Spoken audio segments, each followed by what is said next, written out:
자, 이제는 피아노, 전자피아노, 색소폰, 그리고 합창이라는 이 선택 버튼에다가 우리가 코딩을 해줄 거예요. 피아노에다가 먼저 코딩을 할 건데요. 피아노 스프라이트를 선택해 줍니다. 자, 그 다음에 이벤트에 가서 깃발을 클릭했을 때를 가지고 옵니다.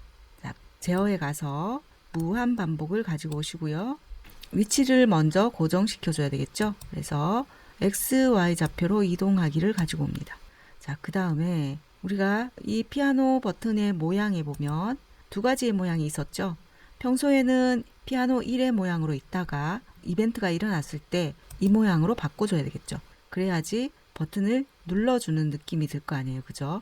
그래서 코드로 다시 돌아가서 제어에 가서 만약 뭐뭐라면 그리고 아니면 이라는 블록을 가지고 옵니다. 그 다음 감지에 가시면 마우스 포인터에 닿았는가 그리고 마우스를 클릭했는가 라는 블록을 가지고 옵니다. 우선 마우스 포인터에 닿았는가 라는 블록을 한번 넣어 볼게요. 마우스 포인터에 닿았을 때 모양을 2로 바꿔줍니다. 그 다음 아니면 모양을 1로 다시 바꿔줍니다. 자, 어떤 동작이 일어나는지 한번 볼게요. 정지. 자, 마우스가 지금 제가 클릭하지 않고 지나만 가는데도 이렇게 반응을 하죠. 자, 근데 우리가 원하는 건 이게 아니잖아요. 그죠? 이렇게 그냥 지나만 가는데 반응을 하면 선택이 됐는지 안 됐는지 알 수가 없겠죠. 그래서 얘는 빼놓고 마우스를 클릭했는가를 넣어 볼게요. 자, 그 다음 다시 시작을 해봅니다. 자, 이제는 마우스가 지나가도 반응을 하지 않네요. 그 다음 클릭했을 때, 자, 클릭했을 때 이렇게 깔끔하게 동작을 하네요. 근데 문제는 아무 곳이나 클릭했는데도 이렇게 동작을 합니다. 자, 이렇게 되면 또 안 되겠죠. 그래서 마우스를 클릭했을 때와 마우스 포인터에 닿았을 때를 이 두 가지를 같이 사용을 해줘야 돼요. 자, 마우스를 클릭했는가 그리고 마우스 포인터에 닿았는가라는 이 두 가지의 조건을 같이 사용해야 될 경우 어떤 블록을 사용했는지 혹시 기억하시나요? 저번 시간에 했었는데, 자, 연산에 가시면 그리고 또는 뭐뭐가 아니다 라고 하는 이 논리 연산이라고 하는 블록이 있어요. 이 블록 중에서 그리고를 만약 쓰게 되면은 마우스를 클릭했을 때와 그리고 마우스 포인트에 닿았을 때 두 가지의 조건을 다 만족했을 때 참이 되는 거예요. 그래서 동작이 일어나는 거죠. 근데 만약 또는을 사용하게 되면 마우스를 클릭하든지 마우스 포인트에 닿았든지 두 가지 중에 한 가지의 조건만 만족하면 동작이 일어나는 거예요. 그래서 지금 같은 경우는 한 가지만 만족하면 안 되겠죠. 그래서 그리고라는 블록을 가지고 옵니다. 그래서 마우스를 클릭했는가 그리고 마우스 포인트에 닿았는가 이 두 가지를 같이 넣어줍니다. 자, 이렇게 한 상태로 한번 다시 실행해 볼게요. 자, 그러면 클릭을 하지 않을 때는 동작하지 않죠. 자, 그리고 아무 곳에나 클릭했을 때도 반응하지 않네요. 자, 이렇게 마우스가 닿으면서 클릭됐을 때만 이 두 가지 조건이 다 만족할 때만 모양을 2로 바꿔라 하는 그런 얘기죠.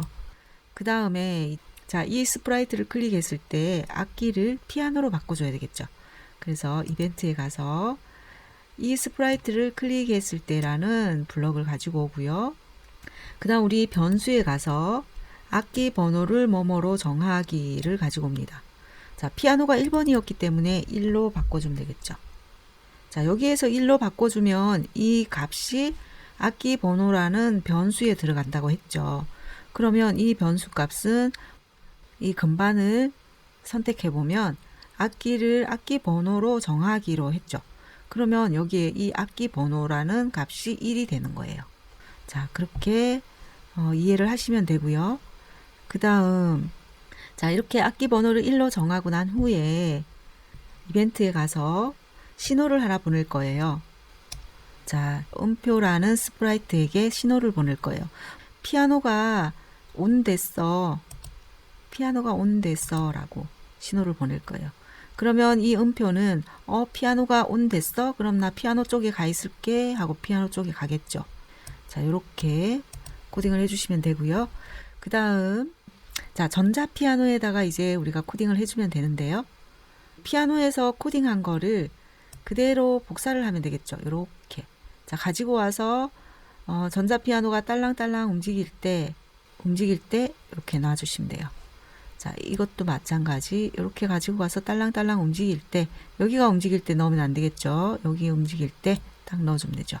그러면 전자피아노에 가면 이렇게 코드가 들어와 있는 것을 볼 수가 있어요. 자, 여기에서 우리가 바꿔줘야 될 게 뭐죠? 자, 피아노를 전자피아노로 바꿔줘야 되겠죠. 전자피아노 2로 바꿔주고요. 그 다음 또 여기도 마찬가지로 전자피아노 1로 바꿔주면 되겠죠. 그 다음 위치 값을 보면은 여기는 마이너스 60에 120이에요. 그러면 여기도 마이너스 60으로 바꿔줘야 되겠죠. 마이너스 60으로 이렇게 바꿔주고, 그 다음 악기 번호를 전자피아노로 바꿔줘야 되는데, 자, 보세요. 음악에 가서 클릭하면 전자피아노가 2번이네요. 그죠? 그래서 악기 번호를 2번으로 바꿔줍니다. 그 다음 피아노가 온데서가 아니라, 자, 전자피아노가 온데서 라고 신호를 보내줘야 되겠죠. 음표한테. 자, 그러면 음표는 그래, 그럼 나 전자피아노 쪽에 가 있을게 라고 이제 움직이게 되는 거예요. 그런 코딩을 나중에 해줄 거예요. 자, 이렇게 하면 이제 전자피아노도 완료가 됐습니다. 합창과 색소폰 이것도 여기에 악기 번호를 보고 번호를 바꾸면서 다 이렇게 복사해서 해주시면 되고요. 이제 그 다음에 음표에 가서 우리가 이제 코딩을 해줄 거예요. 자, 음표는 제가 미리 코딩을 해놨는데 간단하기 때문에 설명으로 될 것 같아요. 그래서 자, 클릭했을 때를 가지고 와서 일단 음표가 숨어버리지 않도록 맨 앞으로 순서를 바꿔줬어요. 바꿔주고 난 다음에 평소에는 숨어 있다가 우리가 피아노나 전자피아노, 색소폰, 합창이라는 신호를 받았을 때 나타날 거예요. 그래서 피아노가 온데서라는 신호를 받았을 때 보이면서 위치를 피아노 위의 위치, 이 위치로 이동하는 거예요. X좌표가 마이너스 156, Y좌표는 106의 위치로 이렇게 이동을 하게 되는 거예요. 그 다음 전자피아노 신호를 받았을 때는 이 스프라이트에 있는 다른 스크립트들은 다 멈추고 얘만 동작하게 되는 거죠. 그래서 이 상태에서 또 보일 것이고, 그 다음 위치를 X좌표는 마이너스 56, Y좌표는 106으로 이동을 하는 거예요.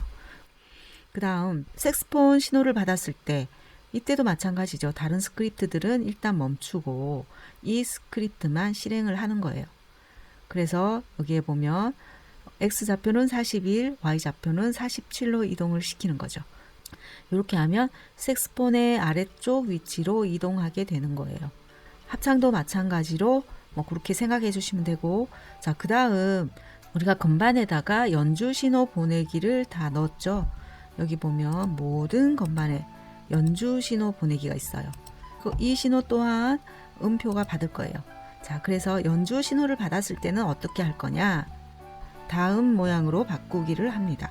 자, 모양에 가면 두 개의 모양이 있죠. 그래서 다음 모양이라면 이 모양이든 이 모양이든 어떤 모양의 그 다음 모양으로 바뀌어지는 거죠. 그래서 이런 동작이 일어나게 되는 겁니다. 그 다음 우리가 피아노 덮개라는 스프라이트에다가 이렇게 또 코딩을 했는데요. 이 프로그램을 실행시켰을 때 기본적으로 피아노가 선택되게끔 그렇게 만들어 놓는 거죠. 그 다음에 얘가 이제 맨 앞에 있어야 되겠죠. 그래야지 뒤에 있는 스프라이트들을 좀 가려주겠죠. 그 다음에 피아노 온 신호를 보내면 음표가 신호를 받아서 피아노 위로 올라가는 거죠. 자, 이렇게 이제 코딩이 완료가 됐고요. 자, 이렇게 해서 이렇게 동작이 일어나는 거예요. 전자피아노, 자, 색소폰,